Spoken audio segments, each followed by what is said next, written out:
தமிழ்நாடு மக்கள் எல்லாத்துக்கும் ஜெயஹிந்த். நான் வந்து சிவகங்கை மாவட்டம் காலர்கோயிலிருந்து பேசுகிறேன். என் பேர் Ilamaran. Indian armed force Indian நேவியில் செயலராக 4 இயர் சர்வீஸில் இருக்கேன்.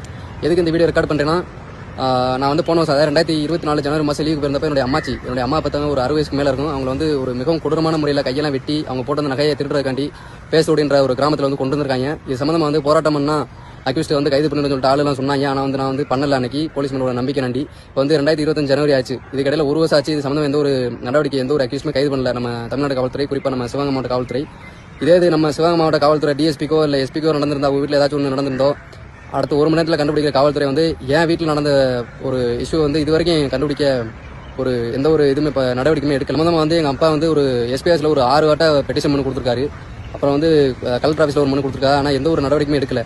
அதனாண்டி நான் வந்து ஒரு சிவகங்கையில் சாம்பையா ஸ்கூலில் ஒரு நல்லா படித்து ஒரு இந்த போஸ்டிங்கில் இருக்கிறேன். நான் வந்து அதாவது என்னை வந்து ஒரு கிரிமினல் ஆக்க வேண்டான்ற ஒரு கோரிக்கை வந்து சிவகங்கை மாவட்ட காவல்துறைக்கு நான் வந்து இந்த நேரத்தில் தெரிவிச்சுக்கிறேன். ஏன்னா ஒரு எந்த ஒரு ஆக்ஷனுமே 1 வருஷம் ஆச்சு இது வரைக்கும் எடுக்கல. ஒரு மனுஷன் ஒரு பாட்டுக்கு எந்த ஒரு பம்பு தும்புக்கும் போகாமல் அவன் பாட்டுக்கு இருக்கேன். அவனை வந்து ஏதாச்சும் அவன் குடும்பத்தில் ஏதாச்சும் நடக்குது.